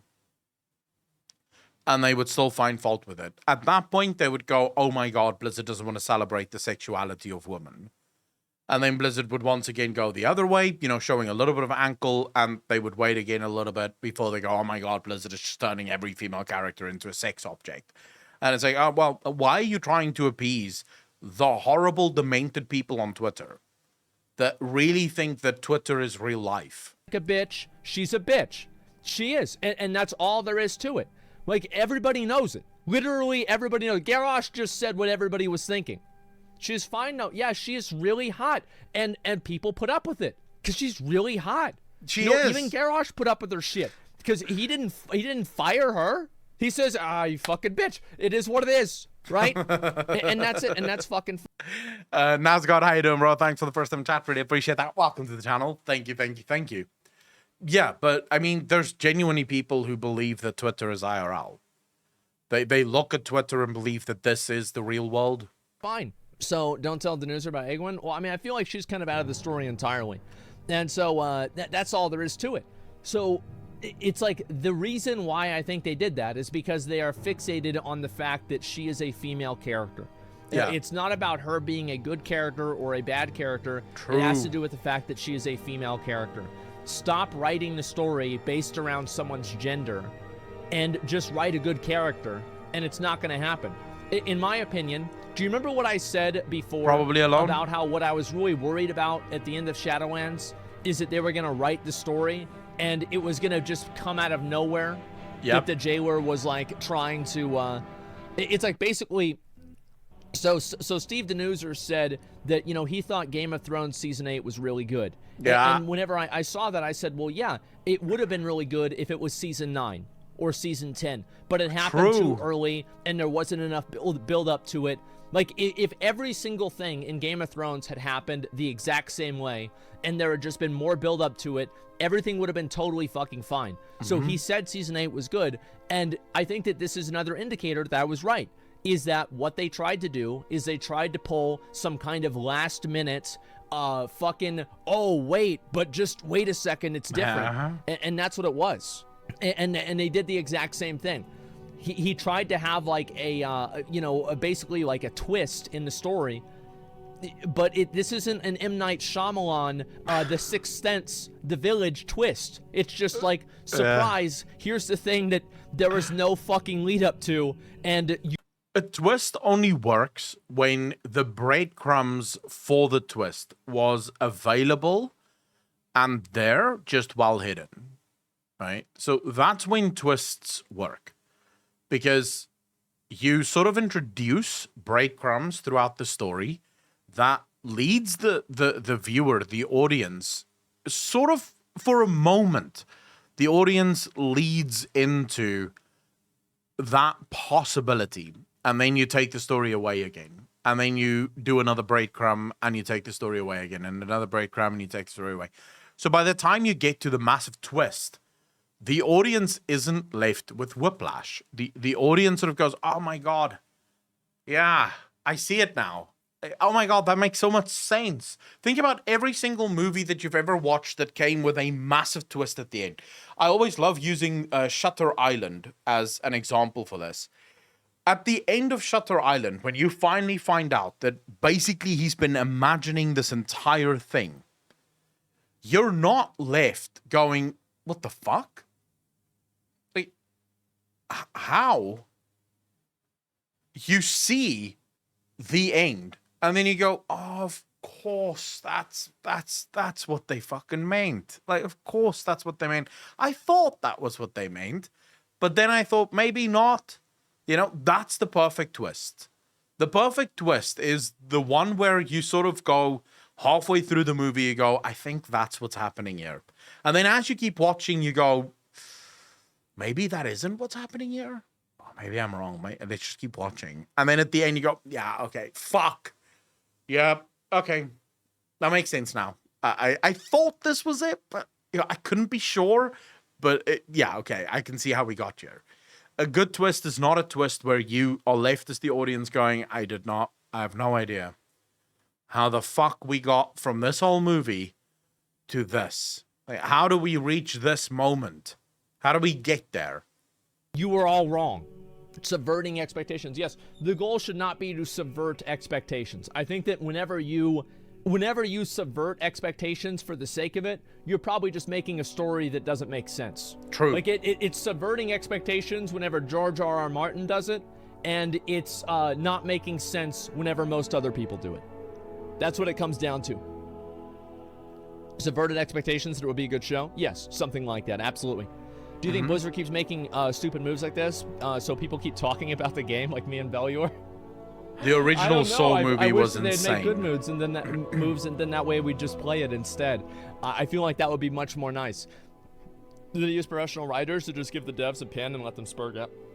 Here's what's crazy to me, is that the story in Shadowlands and the story in BFA has been largely received as negative.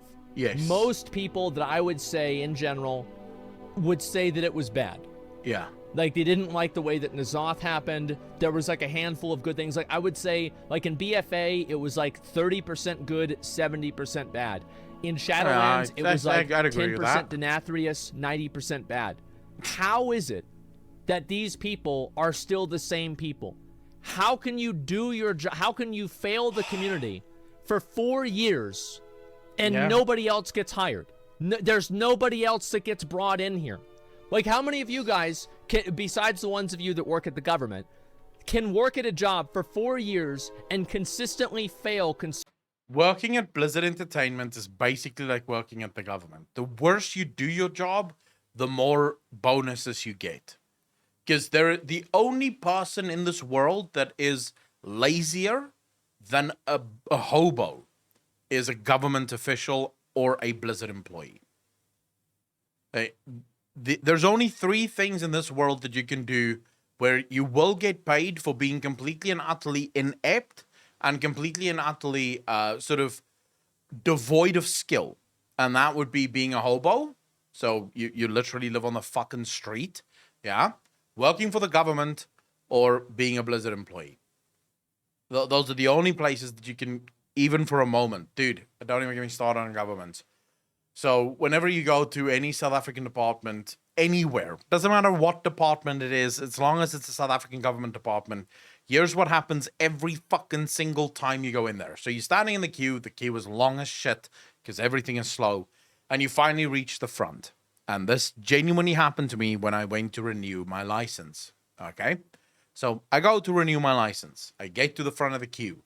I hand in my old license and I go, hey, I would like a new license. I would like to apply for a new license. Now, here's what is supposed to happen. Once you hand in your license, you get a form that you have to fill out. Then you have to go do an eye test. You have to get some pictures taken. And then they print you your new license. The license printing takes about 2 to 3 weeks. No problem. Okay.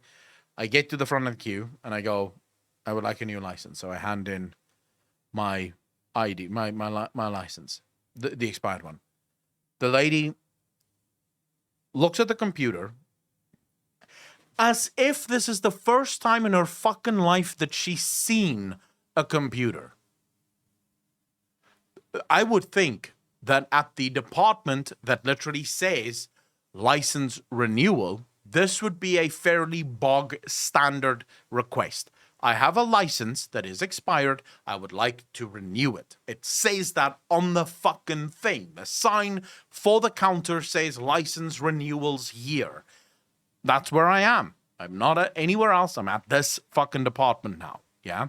The lady looks at the license and at the PC as if she has never heard these words uttered in her life, and the computer is either having porn on it or something is not right, because she's looking at that screen as if this is the first time she's ever seen a screen in her life.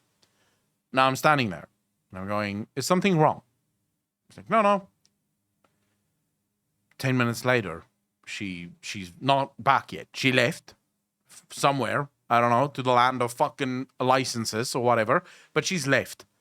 10 minutes later, she comes back. She's like, excuse me, sir. we can't just issue you a new license because your license have already expired. I'm like, yes, that's why I'm fucking here. I wouldn't be here if the license is not expired. The license is expired. I am here now because I need a new one. She's like, yes, but I would also have to give you a temporary license. I'm like, I thought that was fucking standard. Yes. Yes. Take the expired license and give me a temporary license and then fucking put in the request for an actual license. She's like, okay, I just wanted to make sure. I'm like, okay, no problem. 2 hours later, I still don't have my temporary license.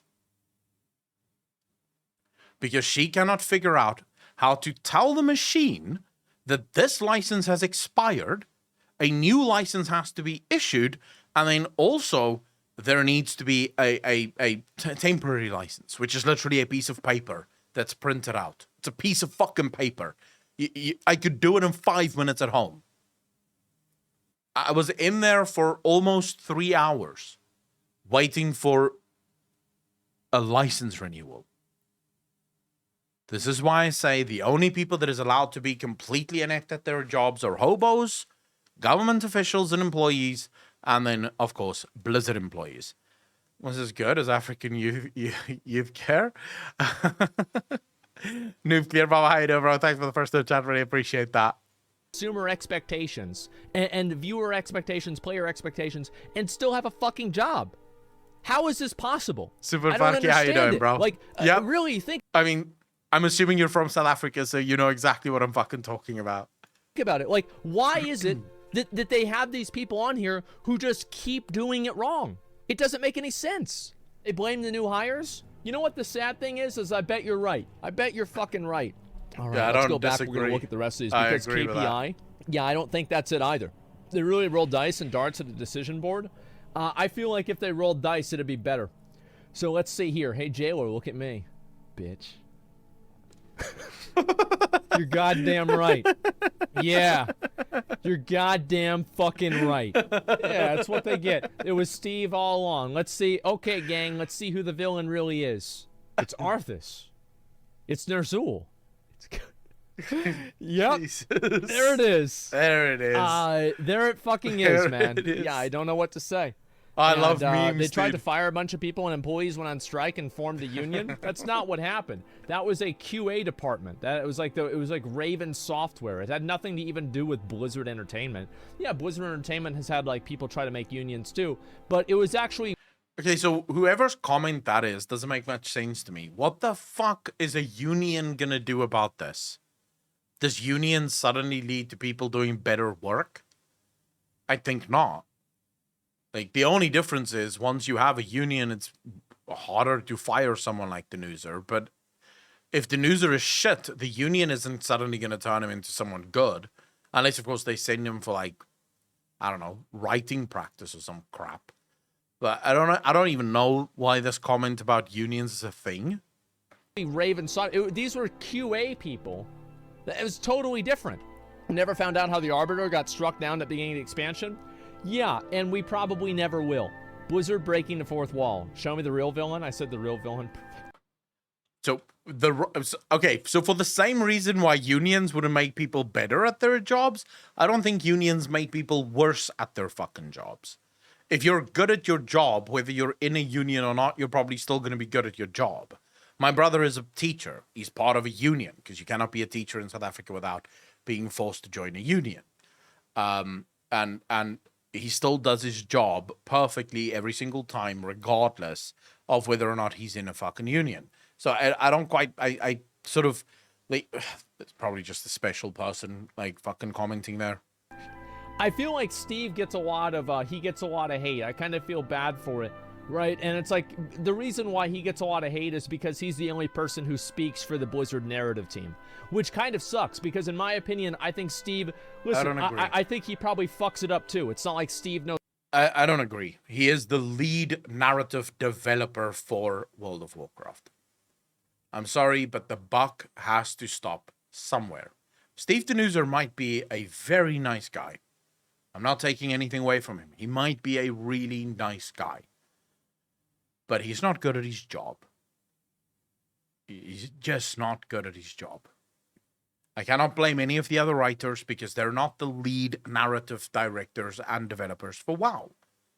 They might be narrative team members, and they might be writing some of the stories, but ultimately he's the guy that stamps it. Whenever I release a video, Viking Voicey, how you doing, bro? Thanks for the first time chat. Really appreciate that. Welcome to the channel. Thank you, thank you, thank you. I have an editor, Alex. Most of you know him. Every single one of my videos, I don't make them. I sit here, I live stream. Alex does the behind the scenes stuff, and magically there's a video that appears on my YouTube. No problem. Yeah? If those videos suck, it's my fault. Not Alex's fault. It's my fault. Because I had to check the video before I uploaded it. I had to double check that the video actually is to quality. That the audio is right, that the sound is right, that the levels are right. So I never blame Alex in the comment section for anything that I do wrong. Alex Maiden, how you doing, bro? Thanks for the first time chat. Really appreciate that. Welcome to the channel. Thank you, thank you, thank you. It's my job because it's my fucking channel. Sure, behind the scenes, I can go to Alex and be like, dude, what the fuck? Why was that not right? But I can't blame him. He may have made a mistake. I can't make a fucking mistake. It's my channels. So I feel like, who else am I supposed to blame? The intern that just started writing for Blizzard Entertainment that had nothing to do with the stories? I don't know. Knows what he's doing, and everybody else is, you know, just trying to, you know, he's trying to do his best, and everybody else is dumb. Exactly, Amon. Well deserved. I feel like in some cases, yeah, in general, but it just sucks to see like one person become the focus of so much like frustration whenever you know that Steve isn't the only person making decisions. You know that. Like it's like the only person I blame more than Steve Denuser is Ian Hazikostas. Because if the buck for narrative stops at Steve, then the buck for everything in WoW stops at Ian Hazikostas. And I've said this before, I don't necessarily think that Steve Denuser is wholly responsible for the clusterfuck that Shadowlands has become, or World of Warcraft in general has become, because I do wonder how much of this is forced rewrites and last-minute changes that has to happen, because Ian Hazikostas can't plan for shit, and then have to cut content left, right, and center, but then also in interviews pretend like they didn't cut content at all. So that's the only reason why I can look at Steve Denuser and say, maybe you're not wholly responsible for this bullshit. Maybe this isn't completely your fault. Mistaken Mishaps, thanks for the follow. Really appreciate that. Welcome to the channel. Thank you, thank you, thank you. like there's probably a dozen people in the narrative team that are making decisions collectively, and Steve is just the one that goes out and talks for them. Yeah, it's a scapegoat. Yeah, I mean, it When, sucks. Rhetoricon? Nathanos, Cuck. Wait, when did Blizzard post a job for senior narrative designer for WoW? Self-insert. I don't really think that's the case. I feel like that's not really the case, but maybe. Anyway, I just feel like there's probably a lot of other people that are doing shit wrong, and it just sucks whenever he's the only person that gets blamed for everything in the story, you know? That's all I'm saying. Sad to see Warcraft. Can't be new, right? Oh, this is just the senior narrative designer. Never mind. It's just the senior narrative designer. They just want someone to also write. It's not the senior narrative. It's not the narrative lead designer. It's just the senior narrative designer. So, Viking Voicey, yes.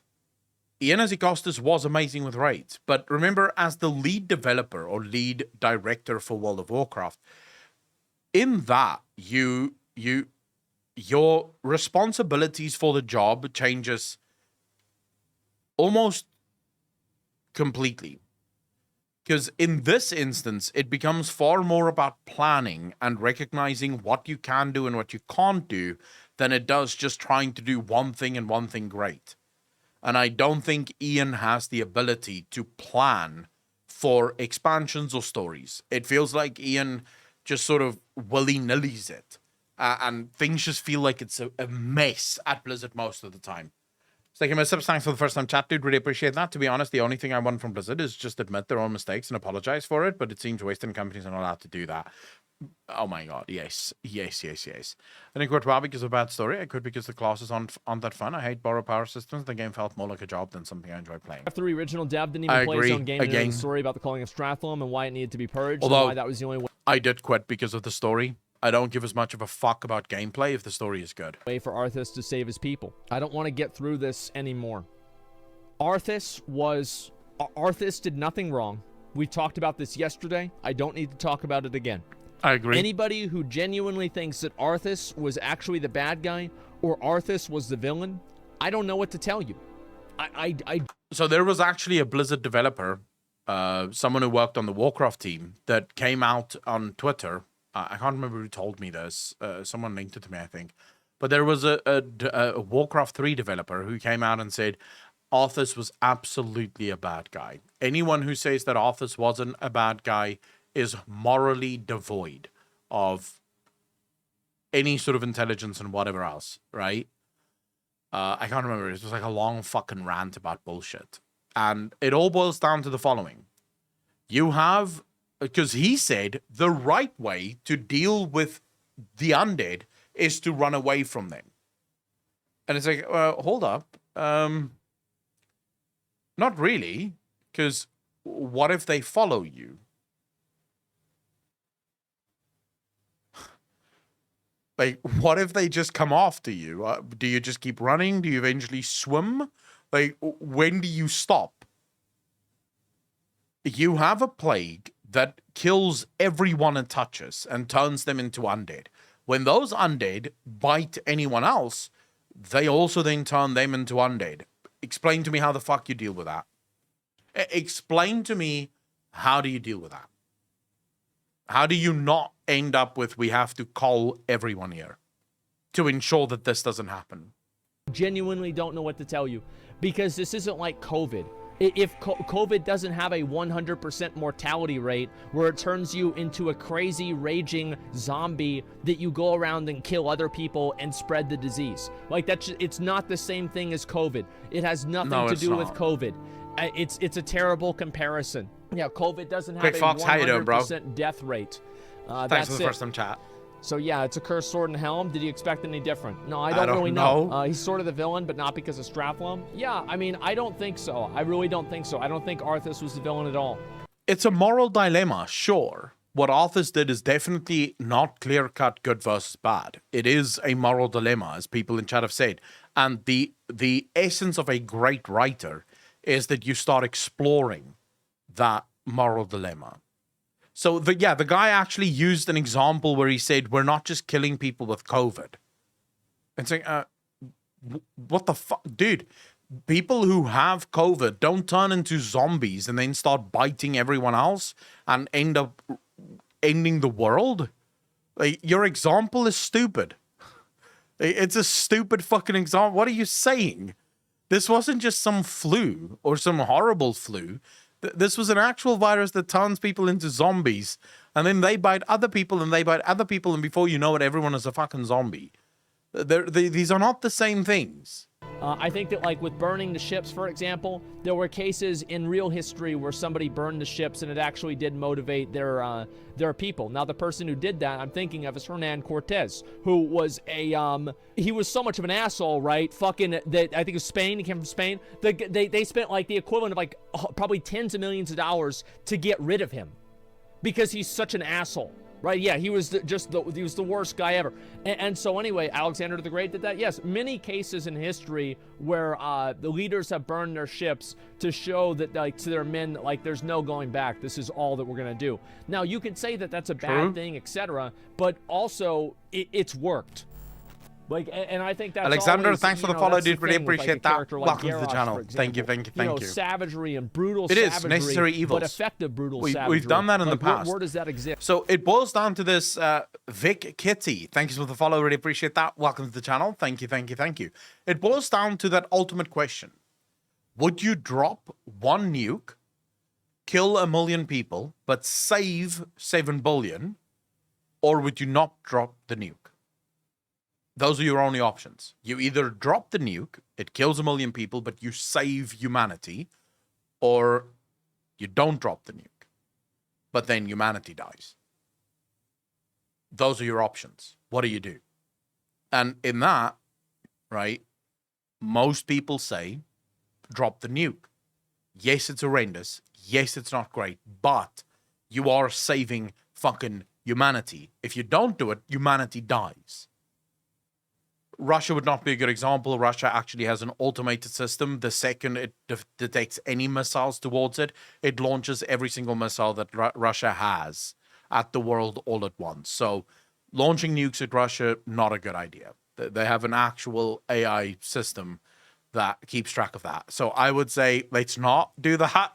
That might not be like the right idea right now, because that could be just fucking horrendous for everyone. But it's ultimately that question of you kill one town to save your kingdom, or you kill no one in the town, but then that town could be the end of your kingdom. You know, what is that? Sacrifice for the greater good. Yeah, there you go. In Stalingrad, Soviet officers shot soldiers who didn't want to attack. Yeah, I mean, there were a lot of cases where that happened. It was very, very common. Very good example. So to say like this is something that like didn't happen or whatever, it's not really true. I feel like, when was the last good cinematic? There was the Garrosh cinematic, which apparently was made in one day. Legion, I feel like, yes, Legion. I just need to say the Garrosh cinematic was only good after a player went in and fixed the cinematic. The Garon cinematic was not good. Or the Garrosh cinematic was not good prior to the player going in and actually making it a good cinematic. But what was there, the voice lines and the dialogue, that was still, you know, it was Garrosh just still being the same old Garrosh, the same guy of fuck you all.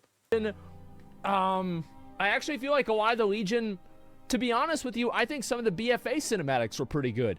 Like, am I the only person that thinks that? Like, some of the BFA cinematics were like genuine. Old Soldier was genuinely fucking fantastic. But that was, again, because they were actually putting a lot of effort into making it narrative-driven and dialogue-driven. So Old Soldier was an absolutely incredible one. All of the Warbringer cinematics were really incredible. I would say the Sylvanas at the gates of Orgrimmar was a really incredible cinematic. I would say cinematics started to taper off right after the Shadowlands intro cinematic. But that was more cool because it was just... Jesus, that's fucking heavy. Matt Wombatkin, thank you for the first time chat. Really appreciate that. Welcome to the channel. Thank you. Yeah, it's this guy. I can't believe I have to make this video, but if you think Arthas did nothing wrong in the Culling of Stratholme, you... Safe FX, thank you for the follow. Really appreciate that. Welcome to the channel. Thank you. You need to seek psychological help. You need to talk to a therapist. The mass murder of civilians should never be the solution to a plague situation. We're not out there gunning down people with COVID or... Ukami, thanks for the 1 sub. Really appreciate that. Welcome to the most degenerate chat on Twitch, officially. Thank you. This guy is nuts. How can you like, what the fuck are you saying, bro? You can't say we're not out killing people with COVID. This is horrible.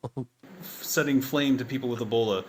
We just don't do that, because that is inhumane. It is inhuman. That is the point of the Culling of Stratholme. No, it's the turning point of evil for Arthas. So, please... If that was the point, you guys made a horrible fucking point. Because you guys then absolutely missed the sense that most players got from this. Stop saying that he did nothing wrong or trying to justify his actions. They are absolutely wrong. The only way to defeat the undead is to flee, because you are depriving them of the resource they need to create more... Yeah, but it would mean that you have fled forever. It would mean that you could never go back there. Or what are you saying? Are you saying once they're undead, now you can kill them? Well, that's risky, because if some of your soldiers get bitten, they turn into undead again. So... what's your solution here? When are you allowed to kill them? Yeah, this guy must be from France. Just flee. Undead. The humans that they kill and turn into undead. Please seek help. No, Please. you should seek help. You are so far off base here. It's ridiculous. I can't believe I have to. Yeah, I can't believe you had to make that video. You literally just revealed how stupid you are. I actually watched some of Designer Dave's videos, and I thought his videos were actually cool. Now I watch this, and I realize I've been watching a moron. This goes back to that like famous old saying. Rather have people believe that you're a moron than open your mouth and remove all doubt. Right? Because that's literally what this is. Instead, have people think you're stupid. Because once you speak, it becomes very clear that, oh, I thought right. Jesus. Pretty good, like especially the Jaina ones, some of the Talanji ones, like the Bon Swambi ones. I actually, I didn't hate them. I thought that they were relatively well done. What do you guys think? You guys think they just sucked or what? That's BFA fine. Lost Fleet cinematic? Yeah, there was that. First half of BFA only. I feel like... Sorry, there's a hair in my mouth. It's like I have the hair right here, and sometimes I accidentally eat my own hair. It's very unpleasant. So anyway, yeah, Jaina was a crazy bitch. Yes, she was. Jaina was the reason for 3D expansions. That's right. I know that. I've said it before. Bon Swambi, yeah, Bon Swambi was fucking great. But the fact is that, like, a lot of the times with these cinematics, what ends up happening is that this is what's happening with the jailer again, is that we are in... Well, don't so, push like, it. Remember, 'tis better to remain silent and be thought a fool than to open your mouth and remove all doubt. What does that mean? You better say something or they'll think you're stupid. Takes one to know one. Swish. Well, have you guys ever... Do you know, like, what a Russian nesting doll is? So, like, it's... You know, like those dolls, and like you open it and it's another one inside of it, and then you open it and there's another one inside of that, and you open that one, there's another one inside of that one, right? Okay, yep. So that is the way that Blizzard designs intent in WoW. You see, you thought it was Arthas, but it was Ner'zhul. Yeah. You thought it was Ner'zhul, but it was Kil'jaeden. You thought it was fucking Kil'jaeden. Bruh. That was Sargeras. Yep. You thought it was Sargeras? Well, he's only doing that because of the Void Lords. Or you thought it was... No, you thought it was Sargeras being manipulated by the Dreadlords? Yeah, but the Dreadlords are being manipulated by the Void Lords. No. You thought it was the Nathrazim, but the Nathrazim were being manipulated by the Nathrius. You thought it was the Nathrius, but no, the Nathrius was actually being manipulated by Zuvul. You think it's Zuvul, but it's actually not Zuvul. It's some big bad evil that is yet to come that is actually manipulating Zuvul. And then you're going to think that's the one, but actually it's not the one, because there's actually a bigger, badder guy out there that's actually manipulating the big bad guy that manipulated Zuvul, that is manipulating the Nathrius, all the way down. It's basically bad guys all the fucking way down. It's an endless loop of deferred intent. Yeah, it sounds like a Scooby-Doo episode then. Yeah, it's almost like, you know what I kind of feel like? I feel like it's a... The like, you guys know, champion. I watched JoJo's Bizarre Adventure, and it's like, you know how every single episode ends on a cliffhanger, especially in like the first couple of seasons. Like every single one ends on a cliffhanger. You know, like they're walking around, somebody opens the door, oh no, and then boom, they play the fucking they play the cinematic, right? To be continued, right? And like that's exactly what happens. And yeah, to be continued music, yes. So that is exactly the way that Blizzard does the story in WoW, except for at the end of the season in JoJo's, you kind of like, you have a resolution, right? There is a resolution at the end of the season, and things kind of work themselves out. So this is what happens with WoW, though, is that with WoW, it is just like, there's never a point. It's almost like fucking, like, I'm trying to think of like a good example of this. It's like Carmine in Lost Ark. You can never get him. You get close to getting him, and then he gets away. You get close to, he gets away. He gets away. He gets away. He gets away. It's like they always find a way to get away, and it's just fucking crazy, man. It's absolutely fucking crazy. It's always the same storyline, and I actually want to talk about that a little bit more today. And we've also got some other things to talk about as well, etc. And so yeah, there's gonna be a lot to get into. He gets away. Yeah, he gets away again. You know, Team Rocket is blasting off again, and they've somehow somehow escaped another fucking mystery, right? Tell a story Yeah. by containing the old story. That's the basis of all You know something that's sad? The old Scooby-Doo episodes had more plot and narrative than World of Warcraft Shadowlands did. I was just thinking about that. Because I was trying to think, because I remember the meme of Scooby-Doo, and I recognized, well, Scooby-Doo was actually better than fucking Shadowlands. literature. It's been 5,000 years. Not that weird. Just can get boring to agree.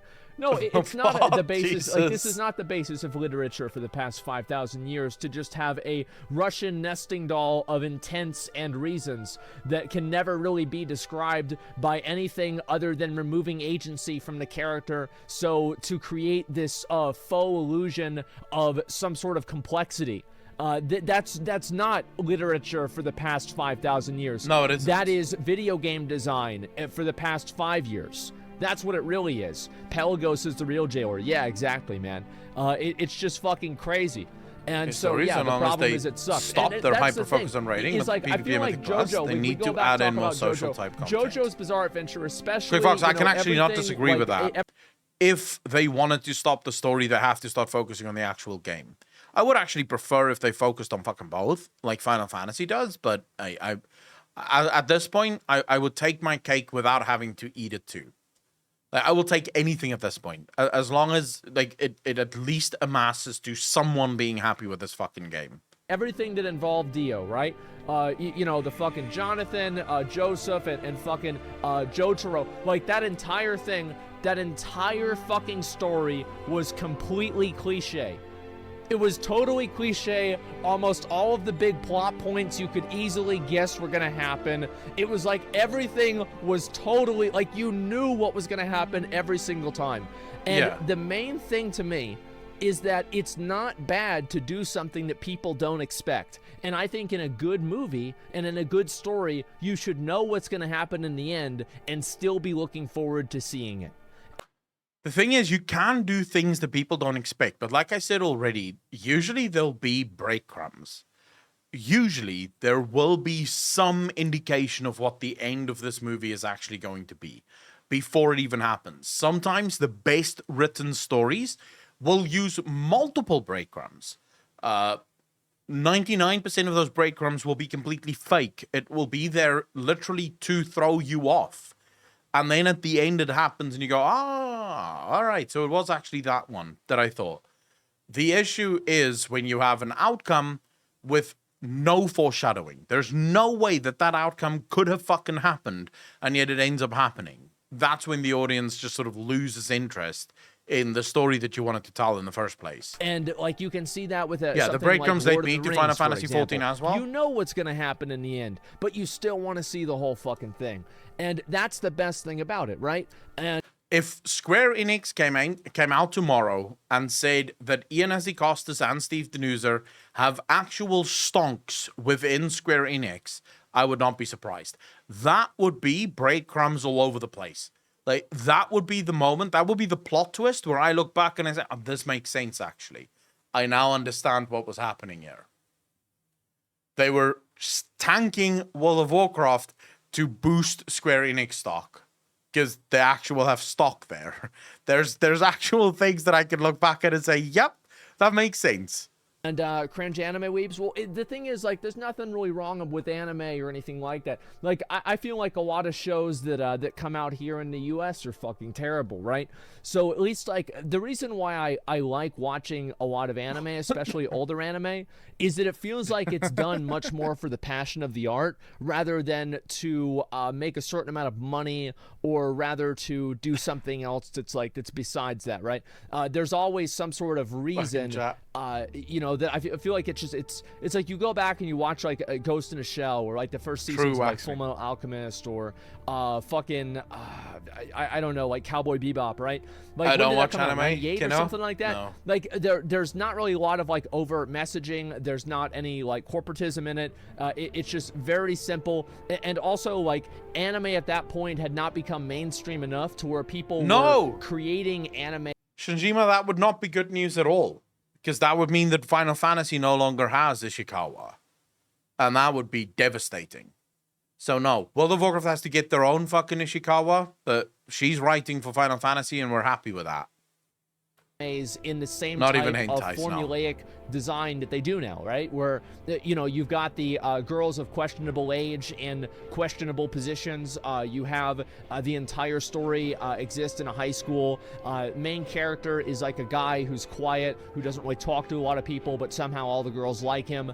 Like, it's just, I mean, come on, man. Like, it's just, it's too much. And so, yeah, like, I feel like there's a lot of shows like that nowadays that just kind of follow that same paradigm, or they try to be, you know, there's a show that tries to be Breaking Bad, or it tries to be Game of Thrones. That's what I was worried about with the Lord of the Rings series, by the way. That's my main concern. It's not that black people are going to be in it. It's that the show is going to try to be R-rated. Mistaken mishaps. Thanks for hanging out, dude. Really appreciate it. Take care of yourself, brother. And it's going to end up alienating and, you know, not being what Tolkien would have wanted. So at least based off of my opinions. So, yeah. One Piece, longest storyline ever? Yeah, exactly. So, yeah, that's the way I feel about it. If you love Berserk, you'll love Goblin Slayer. Yeah, I know I need to watch that. Yeah. Will today be a long React day? Probably it will be. Yeah, I don't really know. I mean, like, we've got a number of things to do today. Today's probably just going to be a long day in general, if you want me to be completely honest. Probably just going to be a long day. So we'll see what's going to happen. And there's a lot of things I want to talk about, and especially with the cinematic and, like, the direction of WoW and everything like that. I want to get into that a lot because I've been very frustrated with that. Peaky Blinders, I watched the first couple of episodes of it. I didn't really think it was that great. I lose interest in Peaky Blinders. To watch it because I feel like so many people have liked it. I feel like, you know what? You know, I have friends. I've managed to go to season 3 of Peaky Blinders now. The first time I went to season 2, now I rewatched all of it. I managed to get to season 3. It just doesn't do it for me. It's good for a bit, and then it's just it falls off. Friends that like it, and I'll give it a few more episodes. Right? I tried to watch, like, you know what one show was that I really hated was The Last Kingdom. Like, I watched The Last Kingdom. Bro, I thought that shit was dog motherfucking shit. That was... The Lost Kingdom. Why does that sound so... Wasn't that, like, almost based on the Bible? It was like a biblical... It was based on biblical story. I hated The Lost Kingdom. And it was weird, right? Because, like, okay, you have... This is, like, Vikings, and why... Vikings and swords. Like, oh, never mind. How is this not something that I'm having fun with immediately? And I don't know why. I just couldn't get into it. It's weird. It's straight up is fucking weird. I just didn't... You finished Hunter x Hunter? No, I haven't watched really fucking anything recently. I've just been playing... No, the series that I was thinking about is Kings. The series is called Kings. And it actually only has one season. I think it got cancelled shortly after. But Kings basically followed the story of David. King David in the Bible. Like David and Goliath. It was sort of that story. Video games for like 15 or 16 hours a day, man. Like, I've been popping off. Now, I do feel like, yeah, Peaky Blinders does have, like, you know, a certain aesthetic to it that I think a lot of people like too. All right. I think Asmongold made a lot of good points in this one. This is once again one of those 1 hour and 30-minute reaction videos that we did. Jesus.